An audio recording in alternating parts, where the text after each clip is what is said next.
lo que está pasando en el país con el gobierno, Mira, más que la pandemia. ya estamos online en teoría.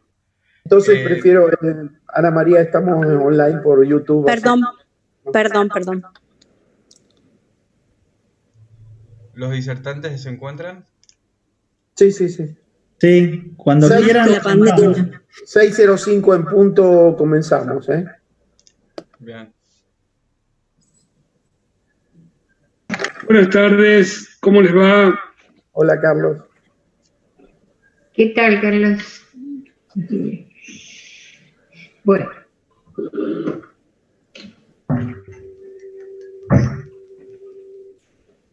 Nuestro querido doctor Reales. Hola, ¿cómo te va? ¿Qué Hola, tal, Doc? Alegría de verlo. Lo mismo digo. Hola, buenas tardes. ¿Ustedes me pueden oír? Sí. ¿Quién tenía problemas de audio? Bien, podemos. ¿Ustedes me oyen bien? Perfecto. Sí. Ponete acá, a ver si entiendo.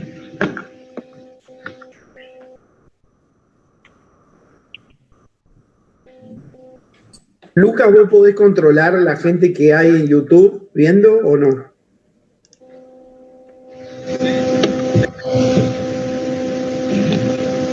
¿Hay alguien? No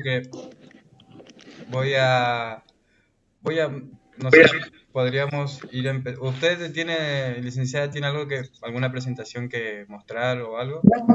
No. Bueno, perfecto entonces. Bueno, voy a mutearlos a todos y le voy a dar la palabra a Alejandra. No sé si anda por ahí. Acá estoy, sí. Bien. Listo.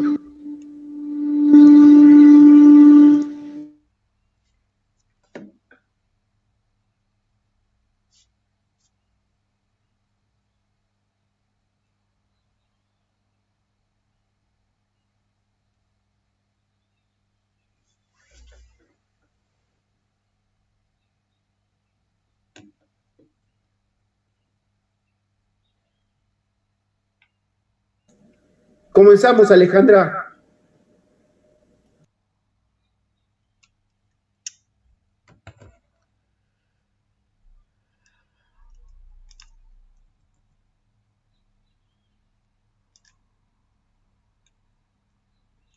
No se está escuchando, Alejandra. Hay que desmutearte.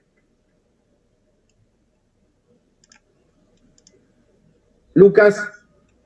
Sí, ahí se escucha. Comienzo otra vez. Bueno, bienvenidos a todos. ¿Ahí se escucha? Todo perfecto. Bueno, al ciclo corto del Grupo País, que se denomina Una vuelta a la pandemia. Hoy, daños colaterales de la pandemia, salud y economía. Nos acompañan dos disertantes. En primer lugar, los voy a presentar a medida que hagan sus presentaciones, ¿no? En primer lugar, el doctor Gastón Perman, que es jefe de integración sociosanitaria del Hospital Italiano de Buenos Aires y director del Departamento de Salud Pública del Instituto Universitario del Hospital Italiano de Buenos Aires. Bueno, le doy lugar a Gastón. Hola, muchas gracias, Alejandra. De nada. Entonces, vamos a arrancar con la presentación. Esto es algo que, de los daños colaterales, es algo que al principio, los primeros meses, se hablaba relativamente poco. Ahora, lamentablemente por lo que implican los daños, pero digamos, hay un poco más de entendimiento y de concientización de lo que se nos está viniendo encima. La idea acá es mostrar una visión amplia y después quizás poder discutir en la parte de intercambio, de preguntas y respuestas, qué hacemos, ¿no? ¿Qué decisiones tomamos entre todos, digamos, por lo menos en ir llevando a un consenso, a una discusión más amplia de lo que estamos viendo hoy en día. Unos comentarios generales. Primero, no tengo ningún conflicto de interés para esta charla. Mis ideas son mías, lo que voy a presentar acá no estoy representando a ninguna entidad. Quiero agradecer a los alumnos de Gestión y Sistema de Salud de la carrera de Medicina del Instituto Universitario del Hospital Italiano, con los que estamos trabajando estos temas, y algunos de los ejemplos que voy a mostrar los trajeron ellos. Creo que la Argentina hizo cosas bien al principio, algunas otras no tan bien, pero no es mi ánimo criticar por criticar, sino decir, bueno, de acá en adelante a futuro, ¿qué hacemos? Y como les decía, tratar de ampliar un poco la mirada. Obviamente no tengo la bola de cristal, creo que nadie la tiene, entonces no voy a hacer como el gurú de tenemos que hacer tal cosa, pero como les decía, sí mostrar para por lo menos manejarse con una información que a mi criterio tiene que ser más amplia la que nos ayude a tomar las decisiones. Entonces, arrancamos. Acá, digamos, del lado izquierdo, en el cuadrante superior izquierdo, lo que ya sabemos, estamos cansados de escuchar obsesivamente, seguimos hasta 2 o más veces por día, de el impacto, la enfermedad, las consecuencias en los servicios de salud y especialmente la mortalidad que genera el coronavirus. Algo abajo un poco más chiquito, que en proporción tendría que ser muchísimo más chiquito que la mortalidad que está generando, pero se está empezando muchos estamos preocupándonos por las secuelas que puede llegar a dejar el coronavirus. Y mucho de esto es por la propia enfermedad, y algunas cosas de las consecuencias, los daños colaterales que voy a mencionar, no solamente es por la disrupción que genera el propio virus, sino que también algunas políticas, algunas estrategias, algunas acciones para tratar de contener esta ola generan estos efectos secundarios, si quieren, estos daños colaterales. Pero a favor, digamos, del lado izquierdo, vamos a comparar el lado izquierdo virus, del lado derecho lo otro extra virus. Si quieren, algunas de estas estrategias, como por ejemplo el confinamiento, la cuarentena más estricta inicialmente, generó algunas cosas positivas, esos efectos secundarios que, bueno, nos jugaron a favor, por lo menos transitoriamente, en algunos aspectos. Por ejemplo, infecciones respiratorias, mucho menos gripe y alguna que otra cosita, menos lesiones por accidentes viales, porque la gente no podía circular, alguna cosa menor también por delitos violentos. Y por poner, la verdad que pensando en cosas positivas y también con la lógica de una mirada amplia, yo no estar sesgado en el análisis, creo que el que mucha gente, algunas personas, no hayan tenido acceso tan irrestricto a los servicios de salud, les pudo haber ahorrado alguna consecuencia de nuestro propio accionar como médico. Esto mucho no lo andamos contando, pero si quieren puse ahí un iatrogénio, algunas de las cosas que podemos hacer en exceso se evitaron, y eso es como lo positivo, si quieren. Ahora, a lo largo de la charla voy a ir mostrando cosas que van a ir como el lado derecho y es lo que vamos a tener que balancear de alguna medida. Organización Mundial de la Salud, todas las regiones menos América, que no entró en esta lógica, pero ahora voy a mostrar resultados parecidos de esto, tienen que ver con las disrupciones que se generaron por ejemplo, en este caso, diagnóstico y tratamiento de enfermedades no comunicables, incluso algunas tan importantes como el cáncer, ¿no? Entonces, 1 de cada 2 o 2 de cada 3 servicios relacionados se vieron afectados, en amarillo parcialmente, en lo rosa severamente alterados. Uno dice, bueno, está bien, pero eso puede esperar. Bueno, cosas de urgencia también, entre 1 de cada 5, 1 de cada 4 de servicios de urgencia se vieron parcial o severamente alterados por todo esto que generó. Seguimos con emergencias. En Estados Unidos vemos las barras azules, son en 2020, día por día, la cantidad de personas que consultaban a un centro de salud, ¿no? En el departamento de urgencias, emergencias. Y en la línea negra punteada de arriba, la comparación con el mismo día del año pasado, el 2019. Y vemos que a la altura de del inicio un poco más atrás, del inicio de la epidemia en este lugar en particular, empezaron a disminuir y cuando se decretaron medidas drásticas, bajó dramáticamente al 50% de las consultas previas. Después, tratando de retomar la confianza de la gente y con mucha comunicación, se mejoró un poquito, pero igualmente seguían 30% abajo. Entonces alguno podría decir, bueno, esto en Argentina a veces pasa, los servicios de emergencia dan respuesta a veces a cosas que no deberían ser de emergencia y entonces esto explica el bajón lógico. Puede ser, parcialmente es una explicación, pero parcial. Ahora, el mismo estudio evaluó qué pasaba con los paros cardíacos fuera extrahospitalarios, ¿no? Los sistemas de emergencia, los reportes de paros cardíacos, muerte súbita estamos hablando. Y a partir de marzo, que es donde impacta el coronavirus, un 50% de aumento de estas muertes súbitas. Esto es como una unidad centinela, ¿no? Uno podría pensar que podría estar representando lo que pasó en otros lugares. Y lo importante es que todas estas personas eran negativas para coronavirus, entonces no entran en juego el daño directo que puede dar de arritmia u otros tipos de trastornos que genera el virus. Esto es algo que no sabemos qué es, pero no es relacionado con el coronavirus. Nueva York, también cuando empieza el pico de la pandemia, en este caso una ciudad dramáticamente desbordada, obviamente aumenta la curva azul, es la cantidad de personas internadas en unidad de cuidados intensivos, que obviamente aumentó exponencialmente, pero también la curva naranja que desciende son los no COVID, y entonces hubo como un desplazamiento a estas personas. Es posible que mucho de esto sea por saturación del sistema. La pregunta es si fue esto, bueno, ¿qué pasó con otra gente? Uno puede decir, bueno, algo de esto pudo haber estado relacionado con disminución de, por ejemplo, cirugías programadas, que típicamente van a recuperación en terapia intensiva. Puede ser, la lógica es que no explica la totalidad. Hablando de cirugías en España, trasplantes de órgano,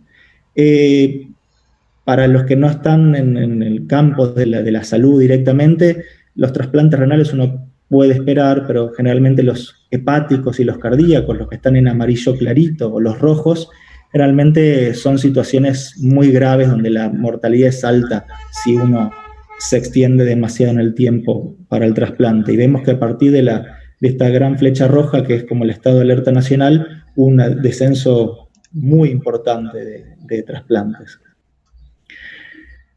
Y ahora sí, hablando de América, lo que veíamos al resto del mundo está pasando. Las barritas azules son las que está todo más o menos bien en las distintas dimensiones de emergencias cardiovasculares, tratamiento de enfermedades no transmisibles. Y lo amarillo, lo violeta, incluso podemos considerar todo el resto, es cómo se vio alterado estos distintos servicios de salud. Argentina, ¿ok? Un estudio relativamente reciente mostró una disminución del 16% de los infartos graves, los que tienen elevación del ST, que se acompañan de alta mortalidad, de este año con respecto al año previo, ¿ok? ¿Qué pasó? ¿Será que pasó como el estudio de Estados Unidos, que aumentaron las muertes súbitas en el domicilio? ¿O que la gente cursó como pudo y sobrevivió en su domicilio a estos infartos muy graves? Otro trabajo en la Argentina, vemos que consultas de emergencia, también comparando el mismo periodo contra el año previo, 74% de descenso, internaciones, 48%, problemas del corazón, digamos, coronarios, 62%, cerebrovasculares, 46%. O sea, esto pegó en todo el mundo y nuestro país no es ninguna excepción. Y otra cosa importante que quiero que vayan teniendo en cuenta, y es algo que voy a reiterar a lo largo de la charla, es las dinámicas que se generan. Lo que venimos viendo hasta ahora, infartos, accidente cerebrovascular, es algo que pasa ya, que es hasta difícil de evitar y puede tener morbimortalidad en el periodo muy cercano a lo que estamos viendo del desarrollo de la epidemia de coronavirus. Pero otras como el cáncer, vemos que en 2020 el exceso en Estados Unidos, un trabajo en Science, el exceso de muertes es para tener en cuenta, pero cómo a medida que pasan los años, esa demora o dificultad en los diagnósticos o tratamientos se proyecta que podría tener un impacto muy importante y sostenido en el tiempo hasta 2030, ¿no? Entonces, eso es muy importante. Entonces, hasta acá estuvimos viendo distintos tipos de consecuencias, muchas relacionadas por la saturación del sistema de salud por el coronavirus, caso de Nueva York, pero en Argentina, por suerte, eso no nos pasó, y sin embargo estamos teniendo un montón de problemas. Parte de esos problemas tienen que ver con los efectos estos no deseados de las políticas y las estrategias sanitarias y sociales que establecimos para combatir el virus. Entonces, la pregunta es, bueno, llegados 6 meses después, evaluémoslo, tratemos de analizar qué sucedió. Y no solamente en los servicios de salud, sino también a nivel social y comunitario en general. No voy a tocar el tema de economía, que lo va a tocar Amanda en un ratito, pero, por ejemplo, salud mental, al principio de la cuarentena, un estudio cualitativo relevando qué le pasaba a la gente, prevalecía el miedo, la incertidumbre, la preocupación, ¿ok? Alguien puede decir, bueno, es lógico, le pasa a todo el mundo y ¿qué vamos a hacer? No podemos hacer nada. Pero esto tiene un enorme impacto, no solamente porque es la gran mayoría de la población, sino que también esto es como un agravante enorme para gente que ya venía con problemas de salud mental importantes. Y, ¿se acuerdan que yo había puesto disminución de lesiones en la primera parte? Bueno, si esto se sostiene en el tiempo, podría contribuir a lesiones, como decía, un poco corridas en el tiempo, un poco más adelante, relacionadas con suicidios o, por ejemplo, accidentes automovilísticos por el incremento de uso de sustancias psicoactivas. Es para medirlo, no estoy diciendo nada ahora, pero creo que son cosas que tenemos que empezar a tener en cuenta. Algo muy grave también, el aumento en la violencia. Los más vulnerables, chicos y mujeres, aunque hay otras formas de violencia que también los hombres las pueden sufrir como consecuencia de todo lo que está sucediendo. En Argentina, por ejemplo, aumentó el 25% llamados a la línea de directa atención, auxilio en violencia doméstica. Y acá a la izquierda vemos proyecciones de los millones de personas, de chicos y chicas que están expuestos a posibles situaciones de violencia con todas estas disrupciones que estamos viendo. Cambiamos de dimensión, tema educativo, esto es un trabajo en la Argentina. 1 de cada 4 a 1 de cada 3 chicos tiene problemas en la continuidad de su aprendizaje, de la enseñanza a nivel colegio primario y secundario, estos son los adolescentes, y 1 de cada 5 a 1 de cada 3 tiene problemas de tecnología, de acceso a elementos que le permitan continuar con su educación. Nuevamente, si uno lo pone dicotómico, por un lado se mueren y por el otro lado es, bueno, después vemos. Está bien, esto uno puede decir, después vemos, ¿ok? Que aprendan a sumar, a restar, a multiplicar, o lo que sea. Pero eso es una visión demasiado limitada de lo que implica la educación para personas en formación, chicos en edad escolar.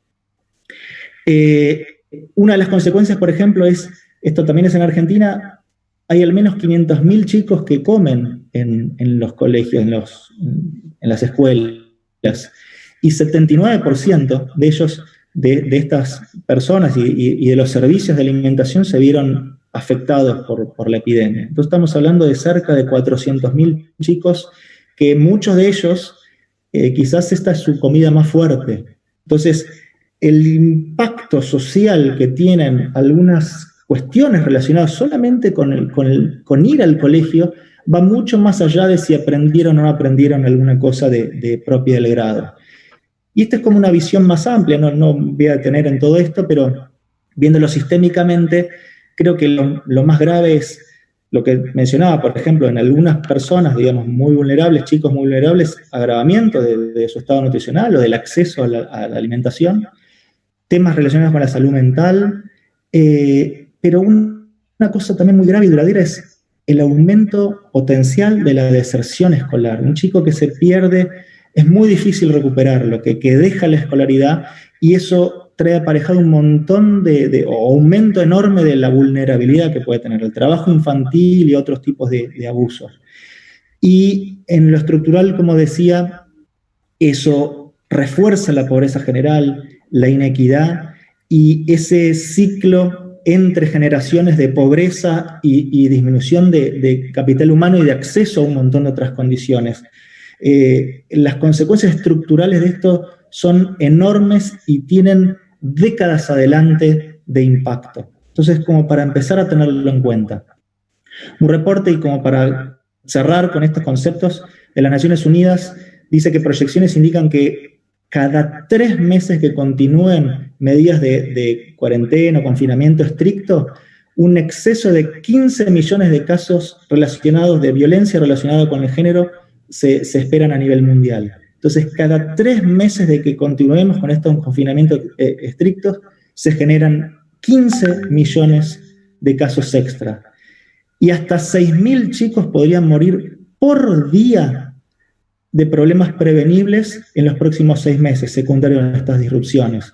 Y al menos 2 millones de muertes prevenibles podrían ocurrir si no se hace algo para tratar de paliar toda esta disrupción generada. Entonces, para poner en contexto, después de 9 meses de pandemia a nivel mundial, estamos llegando a 1 millón de muertos directos por el coronavirus. Pero al menos 2 millones se espera que puedan morir en el futuro si no hacemos algo al respecto, para entender la dimensión de lo que estamos hablando. Peor aún, esta tragedia todavía es mucho mayor la inequidad que genera, porque este es un estudio del CDC en Estados Unidos, comparado con la población blanca, no latina. Los de raza negra y los latinos tienen más del doble de riesgo de, dice, casos, más del doble de riesgo de enfermarse de coronavirus. Estamos hablando solamente de coronavirus, no las otras consecuencias de las que estaba mencionando. Más de 4 veces el riesgo de hospitalización y particularmente en la población negra, el doble de riesgo de muerte. Entonces, ¿eso qué pasa en Argentina? Bueno, ya lo estamos viendo. Un estudio que está en preprint, que se hizo en el conurbano alrededor de en el área metropolitana, que excluye a la Ciudad de Buenos Aires, en el área metropolitana de la provincia de Buenos Aires, vemos que en las zonas vulnerables, que es esta columna de acá, los adultos mayores, la tasa de letalidad es notablemente mayor que la contraparte de igual edad de las zonas no vulnerables. Esto ya está pasando.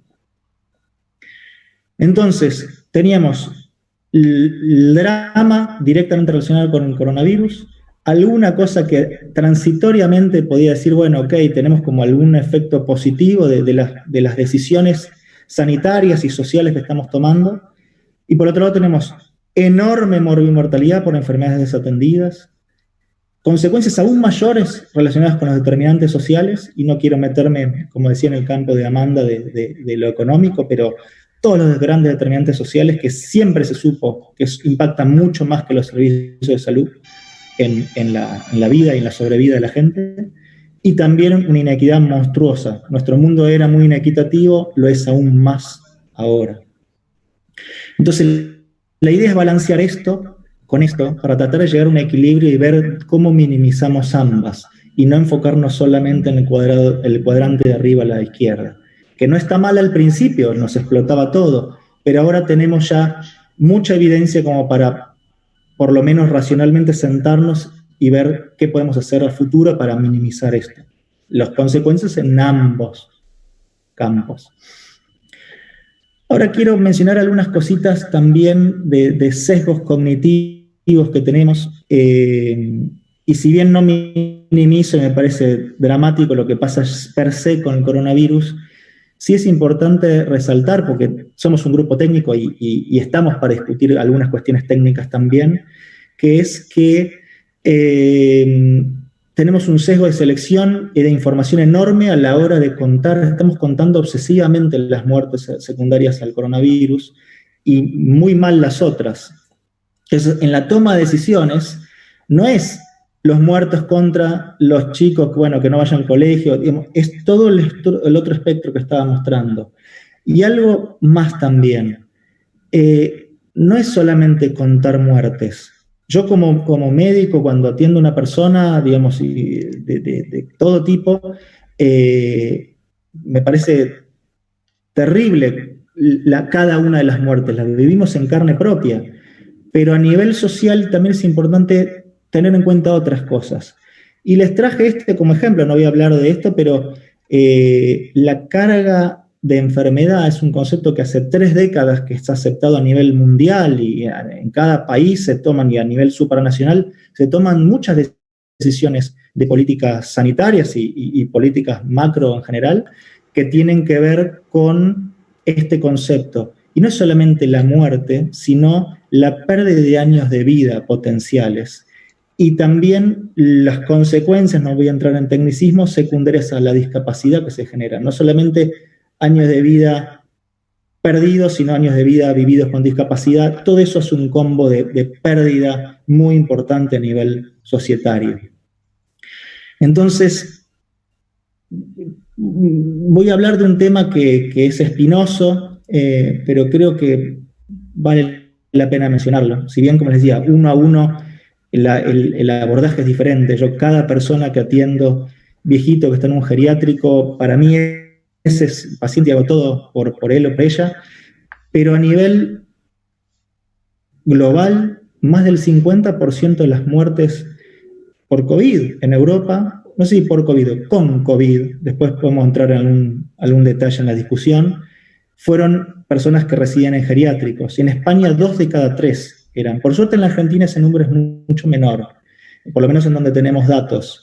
Pero lo que voy es, estas personas están en la etapa final de su vida, y aunque uno haga todo lo que pueda estar al alcance de la ciencia, muchas veces no alcanza, porque se mueren por coronavirus o con coronavirus, pero el año pasado se morían por gripe o por algunas otras cosas. Y muchas veces que esto es muy difícil de evitar. Entonces hay que tenerlo en cuenta también cuando se cuentan estadísticas y nada más el cuadro grande. Y por último, en estas cosas de creo que mal manejo de la información, a veces por gente que no maneja técnicamente, pero bueno, lo quería traer a colación al comparar y al balancear muertes, coronavirus y qué pasa con lo otro. Creo muchas veces que cuando uno es no uno. En la Argentina, a veces nos encanta compararnos, decimos que somos mejores en un montón de cosas. Creo que es muy, no quiero decir peligroso, pero no está muy bien comparar simplísticamente qué hacen en distintos lugares. Creo que es más importante ver qué hace uno y qué estrategias va tomando a medida que va monitoreando el avance, bueno o malo, de lo que está haciendo.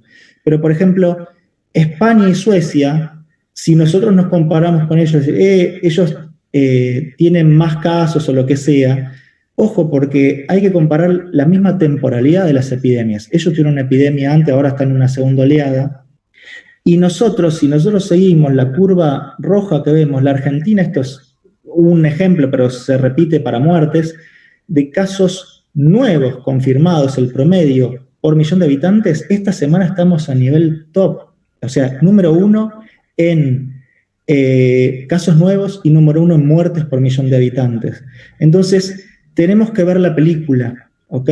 Y no compararnos con nosotros, sino ver qué estamos haciendo. Quizás acá, en esta altura donde estaba la flecha, veníamos haciendo las cosas razonablemente bien, de repente se nos empieza a disparar y quizás es un momento de replantear la visión macro. ¿Qué hacemos? Entonces, para ir cerrando, a nadie le cabe la menor duda de que hay que aplanar la curva, ¿ok? Coronavirus sin ninguna medida social, no solamente de los servicios de salud o a nivel Estado, sino con respuesta comunitaria. Sin eso, superamos la línea de saturación del sistema y vemos los desastres que pasan en otros lugares del mundo. Con un trabajo entre todos, comunitario, eso se ha mejorado, se ha achatado la curva, pero lo que quiero mostrar es que esto se podía prever de antes, es que hay como un escape de esto, ¿ok? No podemos mantener esto siempre. Entonces, nuevamente, tenemos que poner todo en contexto y ver cómo hacemos cuando nos estamos acercando dramáticamente a la parte derecha de este gráfico. Y algo que quiero resaltar es, parece que nos estamos peleando a nivel sectorial, ¿no? Los médicos decimos basta, no damos más, estamos explotados, el sistema revienta. Creo que esto es un trabajo que tenemos que hacer entre toda la sociedad, ¿ok? Después podemos ver detalles, discutir. Es servicio de salud o sistema de salud, el Estado y las autoridades y la comunidad en general. Entonces, para cerrar, hay distintas curvas, consecuencias del coronavirus. La violeta, la primera, es los impactos directos de la enfermedad del virus. Pero hay otras curvas que se dan con distinta temporalidad, pero que se van acumulando su morbimortalidad y sus consecuencias, quizás a niveles impensados. Y así como nosotros estamos pensando en achatar, la importancia de achatar la curva primera del coronavirus, también tenemos que pensar en que ahora tenemos que hacer cosas para achatar la curva de los que se viene, porque como veíamos en algunos gráficos, lo que no hacemos ahora nos va a explotar de acá a un tiempo, corto, mediano o largo plazo. Entonces, eso creo que es importante que lo empecemos a discutir entre todos y tratar de instalar en la agenda pública discusión, y esto es algo que tenemos que hacer toda la comunidad, no solo a nivel sectorial. Yo no tengo más nada que decir. Muchas gracias. Bueno, muchísimas gracias, Gastón. Muy interesante todo lo que has dicho, muy real y muy preocupante. Le vamos a dar lugar a la licenciada Amanda Rubilar. Ella es licenciada en Economía de la Facultad de Ciencias Económicas de la UBA, máster en Ciencias Económicas, en Ciencias en Administración del Sistema de Salud, Escuela de Salud de México, coordinadora y docente de la Diplomatura Virtual en Economía de la Salud y Gestión Sanitaria, Facultad de Ciencias Médicas de la UCA, ex secretaria de Gerenciamiento Estratégico de la Secretaría de Salud del Gobierno de Cava. Amanda.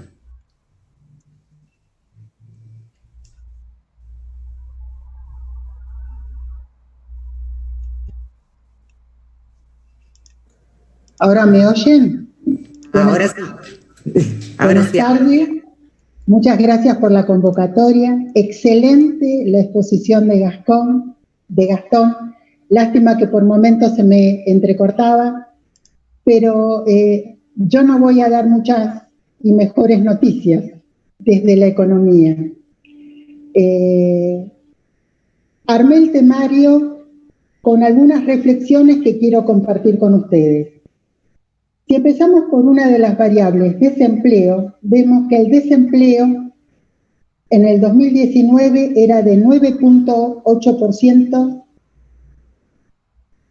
y si tomamos el periodo de la pandemia, tenemos que el empleo formal sufrió mucho durante todo el periodo de la cuarentena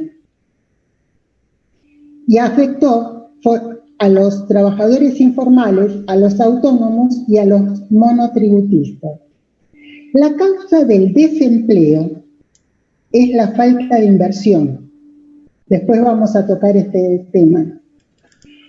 Pero muchas veces también se da por el tema de que las leyes laborales favorecen a quienes tienen trabajo, pero son un desincentivo para las empresas para emplear gente. Como consecuencia, crece el empleo informal y aumenta el desempleo, y ambos aumentan la pobreza. Entremos en el tema pobreza. La pobreza, en el primer semestre del 2019, era de 35.4% de la población y 7.7% de la misma estaba en el nivel de indigencia. En el segundo semestre del 19 vamos al 35.5% de la población con pobreza y tenemos un 8% de población por debajo de la línea de pobreza. ¿Qué es lo que necesitamos? Hacer trabajar al sistema de producción argentina. Necesitamos inversión. Para que la inversión amortice el capital, tiene que estar por encima del 21%. Y esto en Argentina no sucede, salvo en esporádicos momentos. Fue del 20.7 y tenemos que en el 2018, llegó al 20.7. A modo de referencia, Chile en el 2018 estaba en 22.6% de inversión, Australia un 44.6%, Australia un 24.2%, Chile un 22.6% y China 44.6%. La contraparte de la inversión es el ahorro. Y si no, endeudarse. Vamos al tema cobertura. En salud tenemos que el 36% de la cobertura la da el servicio público porque hay gente que no tiene otra forma de acceder. El 5% la prepaga por contratación voluntaria, el 11% la prepaga a través de obra social, el 2% los programas y planes estatales de salud y el 46% lo cubre la seguridad social. La legislación que nosotros tenemos vigente determina la existencia de políticas públicas de salud que aseguren niveles muy diferentes de cobertura para cada hogar, que están definidos por los niveles de ingreso, el lugar de residencia y el modo de inserción laboral de sus diferentes miembros.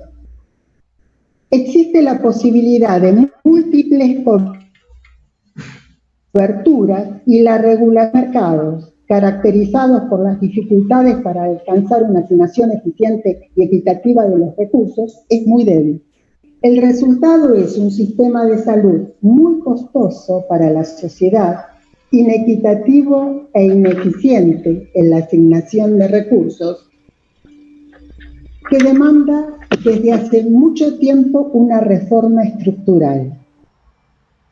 ¿Cómo se gasta el dinero que destinamos a salud? Yo quise, abuelo de pájaro, citar 2 ejemplos. Hace poco se firmaron 2 resoluciones de la Superintendencia de Servicios de Salud, donde en una se pasaban 1.279 millones a la Seguridad Social para compensar a las obras sociales más afectadas por la parálisis en los niveles de actividad sectorial.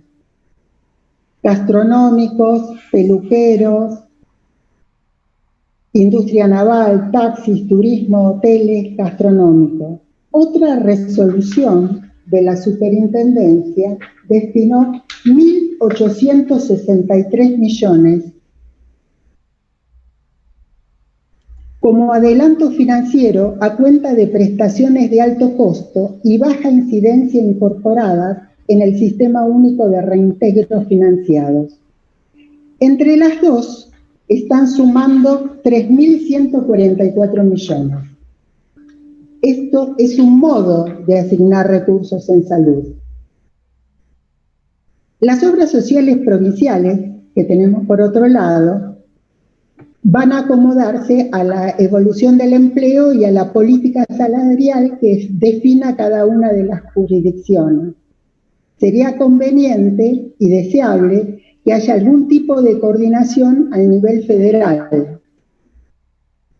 Por otro lado tenemos el PAMI, es el único país que tiene una obra social para adultos mayores, que sabemos que allí se concentra todo el tema de la morbilidad muy compleja y muchas comorbilidades, que en el marco de la pandemia se ha avanzado en la ampliación de la capacidad instalada en forma conjunta con el subsector público para tratar de generar una estrategia que pueda contener y reducir la letalidad del virus. Por otra parte, tenemos el sector privado. El sector privado en el último tiempo había logrado incrementos de cuota por encima de la inflación en los últimos años. No obstante, registraba pérdida de afiliados, incrementos de cuota y pérdida de trabajo formal. La coyuntura reciente ha mostrado un clima creciente de conflictividad con las entidades de medicina prepaga, asociada a la pérdida de afiliados, ausencia de incremento de cuotas y mayores gastos relacionados con un PMO cada vez más abultado. La proyección a corto plazo genera interrogantes dentro del sector sobre cómo los afiliados y los empleadores van a afrontar los pagos de bolsillo y aportes destinados al financiamiento de la salud privada. El sector se ha visto beneficiado ante la caída en el consumo médico no COVID, menores consultas, prácticas diagnósticas, intervenciones, entre otros. La situación del sector prestador privado resulta problemática, ya que se ha visto especialmente afectado por la caída de la facturación ante la mencionada disminución de las prácticas, intervenciones y consultas médicas en el marco del COVID. También resalta este sector el tema de la política impositiva que le es totalmente adversa. En este contexto, nosotros tenemos una crisis generada por la pandemia que presenta un triple shock económico a nivel nacional, a nivel local. Una oferta debido a las medidas de aislamiento social. Otro que demanda derivado de los menores ingresos que genera la paralización de la actividad económica. Y otro problema financiero asociado a los problemas de liquidez que enfrentan las empresas, especialmente las pequeñas y medianas. Se suma el impacto externo derivado de la crisis global a partir del menor precio de los principales productos de exportación, la reducción del volumen de comercio de bienes y servicios y las tensiones financieras internacionales. Según la Organización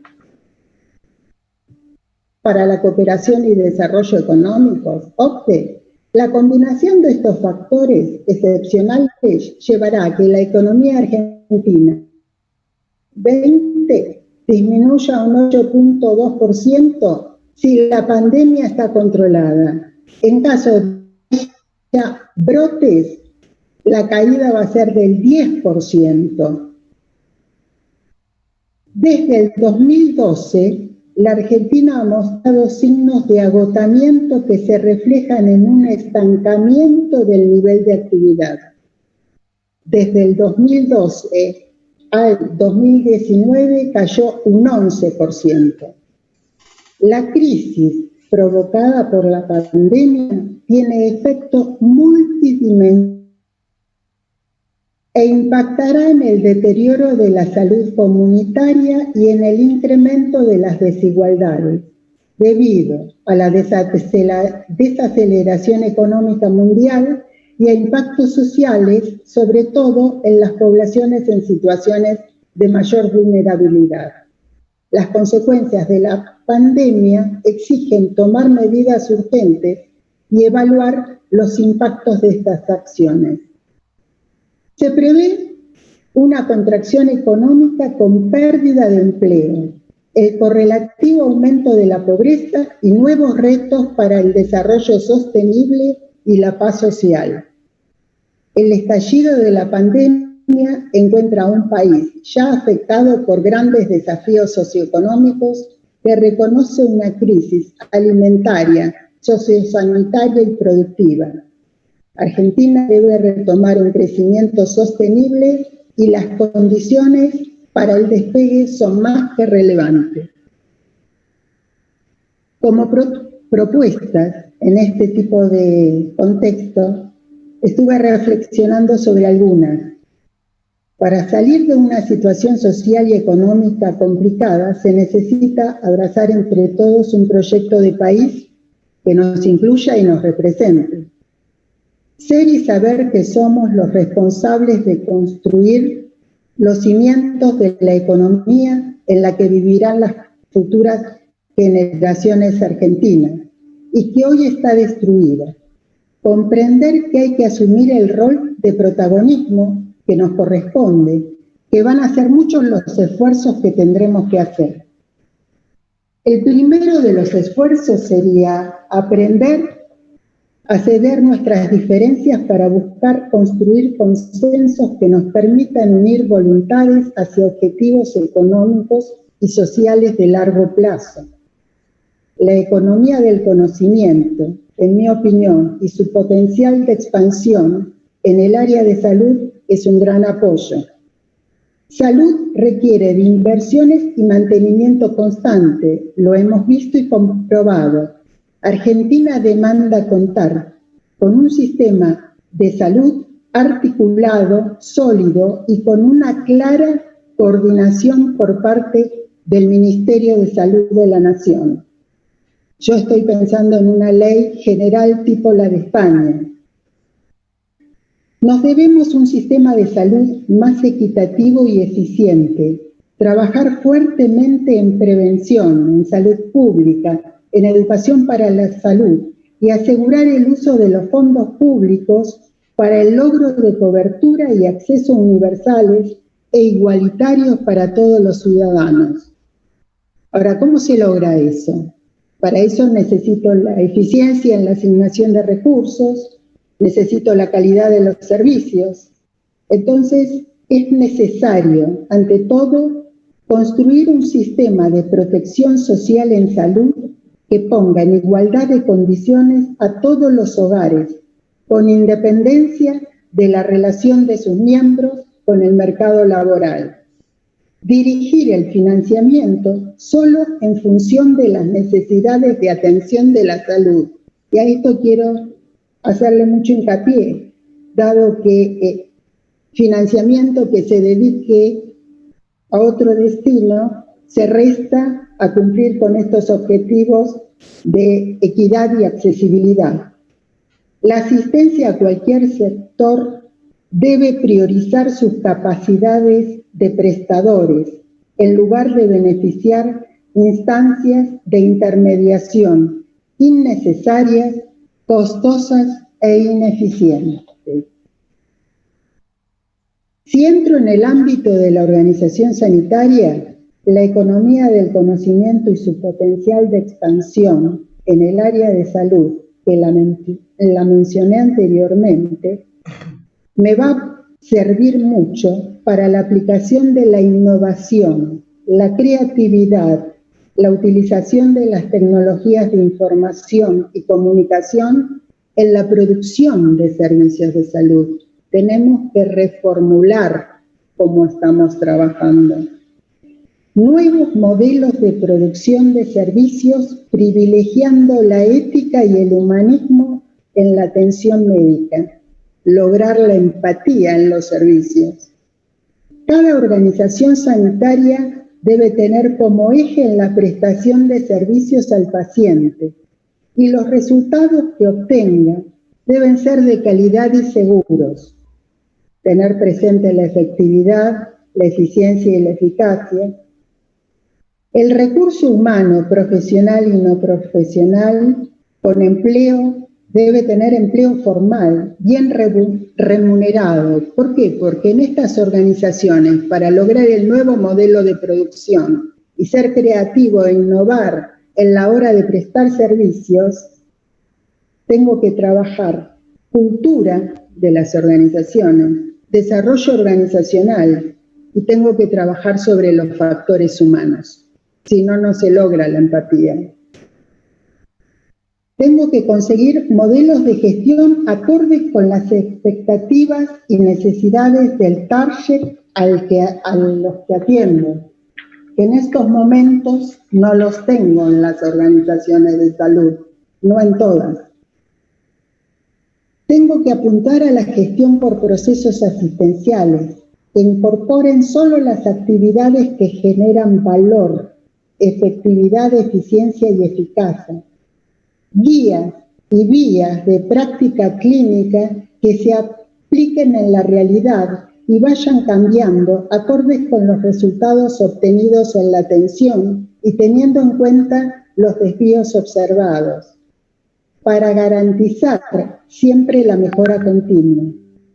Es necesario construir registros y datos precisos y confiables en estas organizaciones que permitan describir la evolución en el tratamiento de los procesos asistenciales.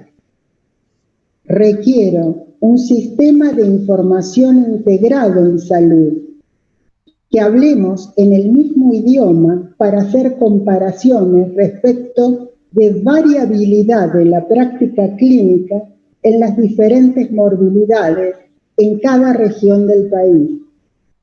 Además, cada organización debe mostrar a la población los recursos invertidos y los resultados obtenidos en cuanto a calidad y seguridad con esa inversión, para que cada usuario y todo el sistema conozcan su política de transparencia, rendición de cuentas.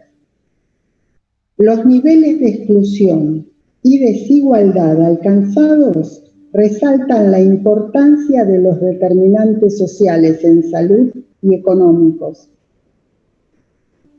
Entonces, a partir de esto, tenemos que pensar en tolerancia cero a la corrupción y a la ineficiencia en la gestión de los servicios de salud, que por otro lado está muy dejada de lado. Esta es una breve síntesis de las reflexiones que hice para esta charla y que quería compartir con ustedes como persona que siempre trabajó dentro del sector y que es una entusiasta de los desafíos que presenta siempre. Hoy en día, el mundo en el que vivimos no es en el que nacimos, ni en el que hice mi carrera universitaria, ni en el que hice mi maestría en ciencias. Es otro mundo distinto, a donde hay que dar respuestas distintas para hacer un sistema de salud que se ocupe de la accesibilidad, que se ocupe de la equidad y que se ocupe del humanismo y de una buena asignación de recursos. Nada más, gracias. No sé si quieren hacer preguntas. Bueno, muchísimas gracias, Amanda. Las preguntas por chat. Hasta el momento tengo una sola, que es para el doctor Gastón. Dice, debería haber ya un protocolo nacional para seguimiento de los enfermos post-COVID moderados y graves. Mirá, te voy a responder como médico de atención primaria y con la lógica también de sanitarista del enfoque. Creo que no deberíamos concentrarnos en estas cosas, deberíamos concentrarnos en 1000 cosas antes y obviamente cada servicio, porque tenemos buenos servicios de salud en Argentina dentro de todo. Creo que eso es algo que se pueden organizar los especialistas que han tenido quizás poco trabajo, bueno, ahora van a tener que ir trabajando con el seguimiento de algunos casos puntuales que por magnitud no son un montón, pero va a haber cada vez más a medida que la pandemia se extienda en nuestro país. Van a aumentar estos casos, pero no sería lo primero que diga que hay que hacer. No digo que no haya que hacerlo, pero plan nacional, nos encanta hacer planes nacionales y nos olvidamos de otras cosas. Así que mi respuesta sería, no es la prioridad. Discutible, ojo, como todo. Bien, si alguien quiere hacer alguna pregunta, le podemos dar micrófono porque estamos bien de tiempo.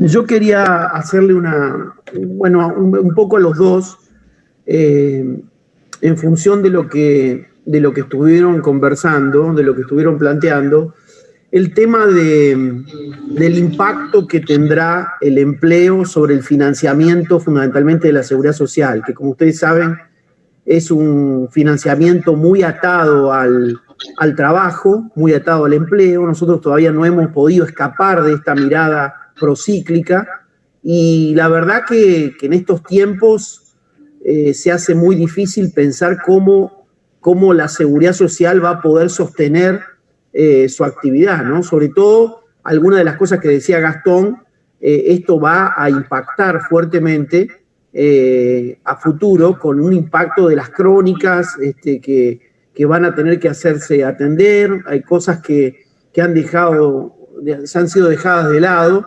y bueno, me gustaría algún comentario respecto a este aspecto específico en el caso de Gastón, tratar de reflexionar respecto de qué pasaría con la seguridad social en esta materia, cómo él ve este tema, y de Amanda si ha hecho algunos números más finos respecto del impacto de la tasa de desempleo sobre el financiamiento de la seguridad social.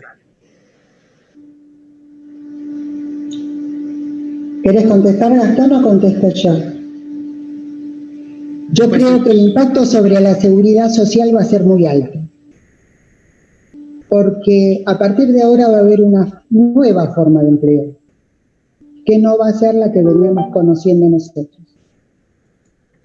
Y el financiamiento de la salud se tiene que destinar a, digamos, la atención de cada paciente, priorizando eso, porque el nivel de pobreza es tan grande y el daño social es tan grande que no podemos empezar a conseguir recursos para cada uno de los sectores.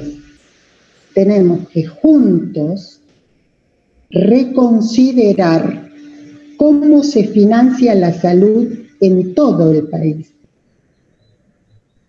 Porque para que haya recursos, la economía tiene que estar en funcionamiento.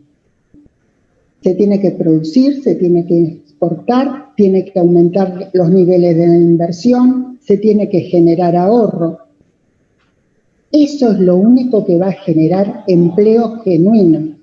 Y tenemos que volver al empleo formal bien remunerado, no solo en el ámbito de la salud, porque va a haber nuevas formas de empleo, porque el mundo cambió y no podemos seguir pensando como nosotros hemos vivido hasta ahora. Y esa forma de pensar nueva la tenemos que construir juntos. Hay muchos trabajos que van a desaparecer y hay muchos otros que van a aparecer. En base a eso, tenemos que ver cómo se financia cada uno de los sectores, pero eso sí, no tenemos recursos para regalar ni para adelantar. Tenemos recursos para financiar hoy lo esencial y quizá no nos alcance para todo. Así que es fundamental una estrategia política de inclusión que cubra lo social y que cubra las necesidades de los más vulnerables. Hay que replantearlo todo, en mi opinión. Estoy abierta al diálogo. Con respecto a esto, Carlos, yo te ampliaría un poquito la pregunta, no solamente el sector de las obras sociales, sino todo el sistema, la financiación de todo el sistema de salud. Y lo charlamos todos los días, hace 30 años, no sé cuánto. Cada vez estamos un poquito peor, creo.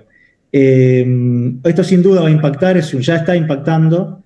Creo que está impactando diferencialmente, prestadores reventados por un lado, algunos financiadores zafando, aunque sea transitoriamente. Yo creo que es para hablarlo fino. Pero creo que lo que no haría yo, que no soy economista, así que, pero ya que me preguntás, creo que no haría lo que trascendió el otro día, que lo dijo mismo Ginés, de aumentarle un punto al empleador y el empleado para el aporte. Creo que no. Hay 1000 ineficiencias en el sistema de todos lados. Y sí creo que alguien que puede hacerlo, ahora no sé cuánto va a tener ganas de hacer, pero creo que Ginés es alguien que conoce muy bien, que tiene fuerza política, digamos, creo que si se hacen cambios tendrían que entrar por otro lado y no aumentar, abrir la canilla para después perderla por otro lado, digamos. Creo que tenemos que trabajar sin duda en ineficiencias y un montón de otras cosas que tiene, no quiero entrar en detalles, pero no aumentar el aporte que hacen las personas y los empleadores, porque vamos a empeorar la situación. Sí. Gracias, Gastón. Ana María Martino había pedido la palabra. Hola, buenas tardes a todos. La verdad que felicitarlos porque las exposiciones fueron excelentes y además yo creo que no hay espacio para nada en este país hoy en día. Creo que lo que hay que hacer es trabajar fuertemente, medir impactos y empezar de nuevo, empezar de cero, porque realmente creo que ya está todo dicho. No hay espacio para nada. Para gastar un peso en nada, solamente en los necesitados, en los vulnerables y bueno, empezar de cero. Creo que no hay otra salida. No sé qué piensan. Yo creo que no hay otra salida y que la única salida se debe construir entre todos, cediendo y aprendiendo. Exactamente. Pero fundamentalmente mostrando resultados. Exactamente, midiendo, hay que medir, hay que empezar a trabajar. Hay que medir y hay que evaluar. Medir en forma seria. Y hay que mostrar, medir, evaluar y mostrar. Cada peso invertido, qué resultado da, qué nivel de calidad y seguridad tiene y cuánta calidad de vida, años de vida, de calidad de vida ganados tiene el paciente. ¿Qué calidad de vida le estamos dando? Todo eso no lo tenemos. No lo tenemos, no hay nada. Yo me acuerdo que en 1999, siendo funcionaria, me invitaron a un congreso de la Caja Costarricense de la Salud. Y yo veía a médicos de distintas regiones de Costa Rica hablar de la variabilidad de la práctica clínica en la atención de determinadas morbilidades, por ser la mayor frecuente, o por ser la más compleja, o por ser la más costosa. Y yo en 1999 decía, esto en mi país es un esoterismo. Pero ya no podemos más no llegar a ese punto. Porque yo cuando pasó esto y vi que el National Health Service, que nació en 1945, se está reformulando, nosotros que nacimos con muchos tropiezos y evolucionamos no del modo más satisfactorio, vemos los resultados que tenemos.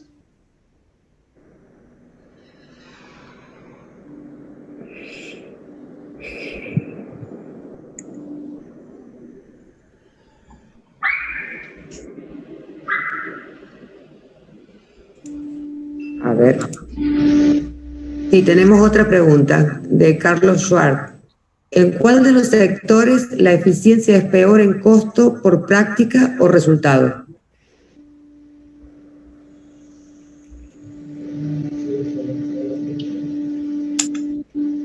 Si lo supiéramos. Yo no sé, Carlos, ¿a qué te referís de sectores? Y si estás comparando costo como proceso versus resultado, no termino de entender la pregunta, pero claramente mal en los dos, no sé, en la que se te ocurra. Yo quizás lo que puedo decir, tomando lo que decía Piki antes, es que lamentablemente, por más que nosotros, digamos, no da para más, el sistema sigue funcionando y hay que hacer algo. Me parece que es una oportunidad para hablar entre distintos sectores, un abordaje amplio que no solamente sea salud, pero hay que repensar algunas líneas generales y que no sean pujas, digamos, que uno termine dominando al otro, porque es parte de nuestro problema hace décadas. Y creo que sí se puede trabajar en mejorar cosas concretas en la eficiencia de algo, que Carlos pregunta algo de costos en la práctica, algo se puede mejorar estructuralmente y después en los procesos más meso a nivel institucionales, e ir sí midiendo procesos y resultados. De hecho, el ejemplo del coronavirus, lo que fue un alineador a nivel mundial de los servicios de salud, que obviamente desatendieron otras cosas, pero lo que se hizo en coronavirus es un ejemplo que se pueden, con decisión y voluntad política y todo tirando por el mismo lado, por lo menos al principio. Ahora estamos un poquito más peleándonos de nuevo. Eso es un problemita que tenemos en Argentina, pero hemos mejorado dramáticamente un montón de cosas que no se mejoraban en años o décadas. Entonces, creo que ese ejemplo, si lo tomamos como un aprendizaje, se podría ir llevando a otros campos. Hablando del sector salud solamente, las no transmisibles, por ejemplo, las que tengan ganas, digamos, creo que se puede mejorar. ¿Qué costo tiene? En mi visión quizás un poquito ilusa, pero creo que es el camino que tenemos que tratar de seguir. Bien. Yo voy a hablar con el titular. ¿Puedo aclararte la pregunta? Aviso. Carlos Schwartz. Carlos. Sí. Dale. Bueno, Mi pregunta no sé de economía de la salud. No se escucha bien, Carlos. Muy bajito. ¿Ahora? Sí, ahora sí. No conozco la macro de la economía de la salud, pero en algunos casos puntuales en que analicé costos, o mejor dicho, presupuestos de un sistema público versus un sistema privado, el costo, por ejemplo, el Hospital Posada, donde ejercí 35 años, el costo de un egreso o de algo producido era 3 o 4 veces mayor al de un prepago. Es decir, el costo que tiene Swiss Medical de un gasto de un egreso es 3 veces menor.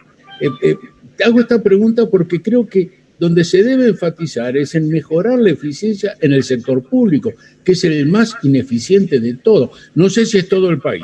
Cuento algunos hospitales de la ciudad, el presupuesto por egreso, por decir algo un poco primitivo, digamos, pero es una manera bastante sencilla de calcular la eficiencia. Es muchísimo más alto en el hospital público.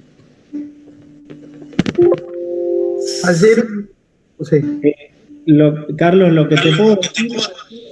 No sé, habría que medirlo. No, sin duda, no midamos nada, te digo que sí, después seguro. Ojo, no quiero generalizar, en algunos lugares se debe trabajar muy bien, pero lo que decía Carlos, sin duda, y no quiero nuevamente entrar ni en politizar nada, ideologizar nada, ni siquiera agarrar ninguna teoría económica, pero mínimamente los privados, aunque sean sin fines de lucro, no importa, yo trabajo en una organización sin fines de lucro, emplea a más de 10.000 personas, pero es sin fines de lucro, si no hacemos las cosas bien, desapareces. Nosotros hace más de 150 años que estamos dando vuelta y porque algo tratamos de hacer bien. Entonces, eso es una parte que explica. Y básicamente lo que te diría es, tenemos que a nivel macro y a nivel meso en cada organización tratar de hacer estrategias que vayan a mejorar la eficiencia. Porque lo que decía Carlos un rato, están las obras sociales reventadas. Ok, tenés razón y vamos a estar peor por la recesión y el tsunami económico que se viene. ¿Y cuál es la idea? ¿Aumentar los aportes? Si no mejorar la eficiencia por poner... Es ¿cómo se llama? El barril sin fondo. Entonces, creo que merecemos una discusión intersectorial importante, despolitizada. Lo que pasa es que lamentablemente en la Argentina nos cuesta mucho. Pero digo como todos, a nivel ciudadano.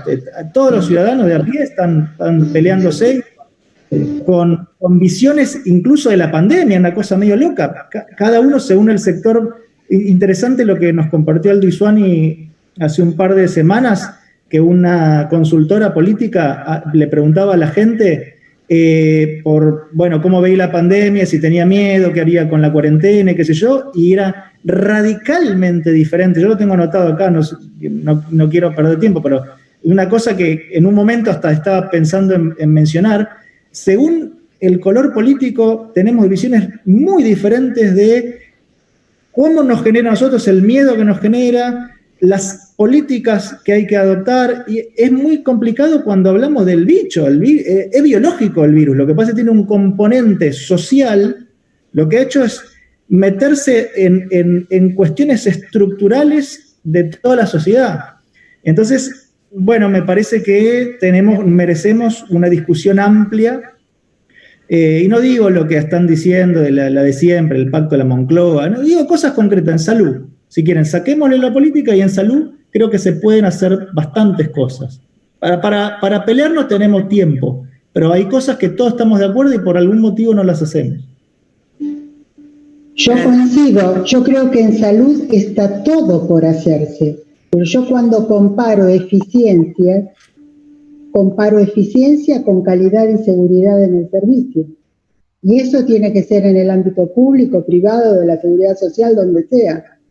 Recurso invertido contra resultado obtenido, midiendo igual calidad, igual eficiencia, igual seguridad, porque eso es comparable. En el hospital público o en el hospital que usted menciona, doctor Perlman, se trabaja en algunos lugares muy bien, y en el hospital público en otros se trabaja muy mal. El italiano es brillante, pero hay que ver resultados comparables en servicios de salud en todo el país con el mismo nivel de calidad, de seguridad y de eficiencia, porque en cualquier región que esté el paciente merece lo mismo, en cuanto a accesibilidad, universalidad, calidad, seguridad, empatía, trato humano y ético. Igual no quiero tampoco ponerse a comparar, así como me parece que no está bueno comparar países y cosas por el estilo. Son difíciles las comparaciones. Creo que se trabaja a nivel profesional, se trabaja muy bien en muchos lugares, público, privado. Otros se le trabaja mal, público, privado, digamos, como todo en la vida. Pero sí, lo que preguntaba Carlos, creo que hay algunas cosas que se pueden hacer a nivel estructural, macro sin duda, y meso también, para mejorar esa eficiencia. Porque ese costo de oportunidad es gigantesco en nuestro país. Nosotros no somos un país de bajos ingresos. Y sin embargo, cada vez estamos teniendo el peso invertido por el resultado cada vez es peor esa ecuación. Entonces, creo que es algo que tenemos que hacer todos. Tenemos que discutir esto. Sí, tiene ideología. Un comentario que quería hacer. Como bien dice Gastón, las comparaciones, viste, a veces son odiosas, son malas, pero las comparaciones son necesarias para poder crecer y para poder aprender. Yo creo en esto, que yo estoy muy preocupado. Ayer estuvimos en los 100 años de la Asociación Médica de Pergamino, hablamos de estas cuestiones, y una de las cosas que conversamos respecto de esto, y como comentó Gastón, como comentó Amanda, la discusión sobre el tema se ha centrado fundamentalmente en las cuestiones de cómo aumentamos los ingresos y no cómo mejoramos justamente la eficiencia en materia de gastos. Y en eso hay un camino muy importante para recorrer, pero hay también intereses que hacen que esa discusión no se dé. Hay intereses en el sentido de que es un sistema que tiene un costo de transacción que hace que esto sea inabordable. Tenemos una fragmentación con una debilidad de las obras sociales, de un pool de riesgo que hace que eso sea muy difícil de superar. Pero nadie habla de la fusión y de la necesidad de generar ahorros en esa materia. Tenemos el tema de la corrupción, tenemos una intermediación parasitaria en muchos subsectores también. Tenemos también la presencia de genéricos que no utilizamos, mientras que lo que tienen que pagar de bolsillo, el gasto de hogares, de los hogares más pobres, se va en medicamentos genéricos que tienen patente vencida hace años. Sin embargo, nosotros le damos, no hemos desarrollado la bioequivalencia, porque estamos dando vuelta con esto, haciendo verdaderamente versos a esta altura, y también cuando aparecen los biosimilares, de nuevo empezamos ahí a pedalear respecto de los biosimilares. Y lo que más me preocupa es, y ahí lo tengo a Cartucho que no me va a dejar mentir, es la inflexibilidad, la rigidez que tiene el sector público para gestionar. En consecuencia, yo sí que me atrevo a decir que hay un problema muy serio en el modelo de gestión, simplemente tomando a los directores, de los mejores directores se terminan yendo al sector privado y a la seguridad social porque tienen más libertades y tienen manejo más autónomo de los presupuestos y de la toma de decisiones. Es decir, este sector público no está preparado para recibir a la cantidad de gente que va a terminar atendiéndose en el sector público, porque no se va a poder atender más en la seguridad social. En consecuencia, a mí me parece que eso puede llegar a generar un colapso peor del que tenemos ahora en esa materia, y coincido con Amanda de que en realidad en la Argentina no tenemos doble estándar, tenemos triple o cuádruple estándar respecto de la calidad y respecto del acceso y la cobertura. Pero bueno, son cuestiones que muchas veces cuando uno las plantea parece odioso estar buscándole el pelo al huevo, pero es necesario decirlas y ponerlas sobre la mesa, me parece. Hay un libro que yo les recomiendo, que lo escribió Jorge Katz con Alberto Muñoz en la década del 80, y lo pueden bajar de internet. 988. Puja distributiva. Está totalmente vigente. Puja distributiva. Salud, puja distributiva. Pasaron los años, empeoró la situación en Argentina y en el mundo, y seguimos en el mismo punto. El sistema de salud con peores resultados. El mundo que viene, hoy tiene el COVID-19, pero puede llegar a tener muchos problemas más. Si a eso le sumamos el tema del medio ambiente, es hora de replantearnos sin ideología, con ética y humanismo, qué hacemos con el sector salud, si queremos futuro. Bueno. Si me permitís, Alejandro, yo quería hacer una pequeña nota sobre lo que dijo Carlos Schwartz. Es muy fácil averiguar cuáles son las causas de la ineficiencia en el sector público. Si uno analiza cualquiera de la enorme inversión en hospitales que hay para estar funcionando solo una tercera parte del tiempo disponible, es muy fácil decir. No hace falta hacer demasiadas mediciones, aunque yo las he hecho, pero no hace falta mucho. Seguimos construyendo hospitales que van a trabajar cuando mucho 6 horas. Y eso es ineficiencia. Eso hay una inversión enorme llevada a producir una parte muy pequeña de lo que tiene potencial, capacidad. Esas son las cosas con las que hay que meterse, pero a ver quién le pone cascabel al gato. Perdón, María Teresa Rossi había pedido la palabra. María Teresa. Sí, había pedido la palabra y es para un poco completar lo que dice Carlos Basalo, que conoce muy bien el tema, pero la cuestión es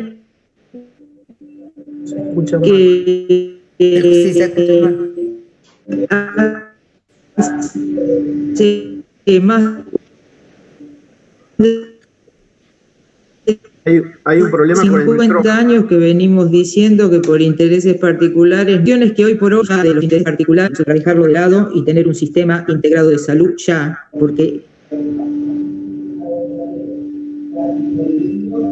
la inequidad que sufre el país, la pobreza que sufre el país, más un sistema de salud casi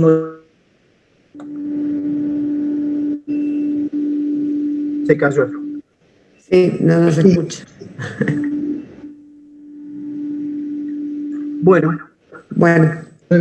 ¿Me puedo...? Sí. ¿Puedo agregarlo? Sí, por favor. Sí, lo que decía Cartucho sí es absolutamente tal cual. Yo voy a dar un ejemplo concreto. Mencionó 2 o 3 temas, uno de ellos fue la corrupción. Por ejemplo, el tema que trabajé muchísimo en la ampliación del Hospital Posada, que está funcionando unas 8 horas por día, no más, en la atención. Se gastaron $50 millones, es el actualizado del costo de la ampliación, donde en una discusión que tuvimos en el Ministerio la respuesta fue ante todos los argumentos de que esa ampliación no tenía sentido desde el punto de vista sanitario, es decir, consultorios externos, que los hacen más, etcétera, en los hospitales generales. Y la respuesta fue en esa época que era importante que se viera desde la autopista. Eso se llama políticas partidarias, que son las incorrectas que hablaba antes Gastón. Lo que hay que hablar es de políticas de salud. Esas sí hay que hablar de política, no de políticas partidarias, no politizarlo en ese sentido. Una de las torres más importantes, de 105 suites con helipuerto, costó lo mismo que esa ampliación no muy necesaria del Posada. Es decir, la ineficiencia del sector público es notoria, la corrupción. Hay un montón de factores. Inclusive con el Grupo País organizamos una reunión, yo planteé que uno de los pilares de un sistema público eficiente es la dedicación exclusiva. Siempre insisto en ese punto porque creo que es el interesado. El Posada hay 5.000 o 6.000 empleados cuando tendría que haber 2.000. La falla es multisistémica.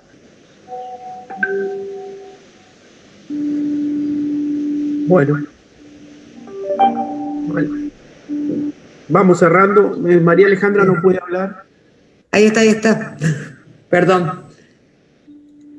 No tengo más preguntas acá en el chat. Si nadie más quiere hacer algún comentario o algo, ya estaríamos, supongo. Bueno, no, estamos cerrando. Muchas gracias por la participación. Nos veremos el 21, que estamos haciendo nuestra actividad para entregar las menciones de honor. Vamos a contar con la presencia de Federico Tobar, que va a decir unas palabras, va a mandar un video el doctor Fortunato Benaín, y seguramente nuestro amigo Aldo Neri va a enviar una comunicación que será leída en su momento, y al mismo tiempo tendremos ahí algunos comentarios referidos a la trayectoria de esos tres, y vamos a anunciar también quiénes serán los que recibirán en diciembre la medalla a la Orden de Mérito.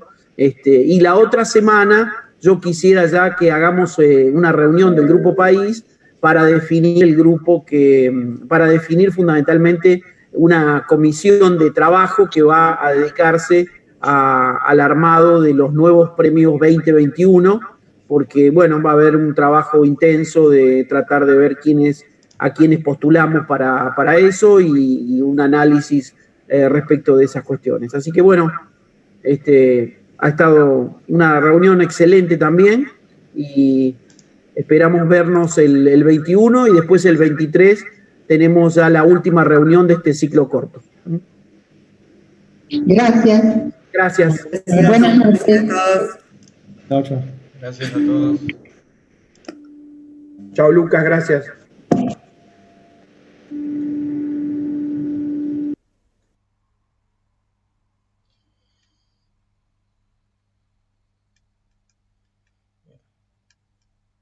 Entonces, stop recording.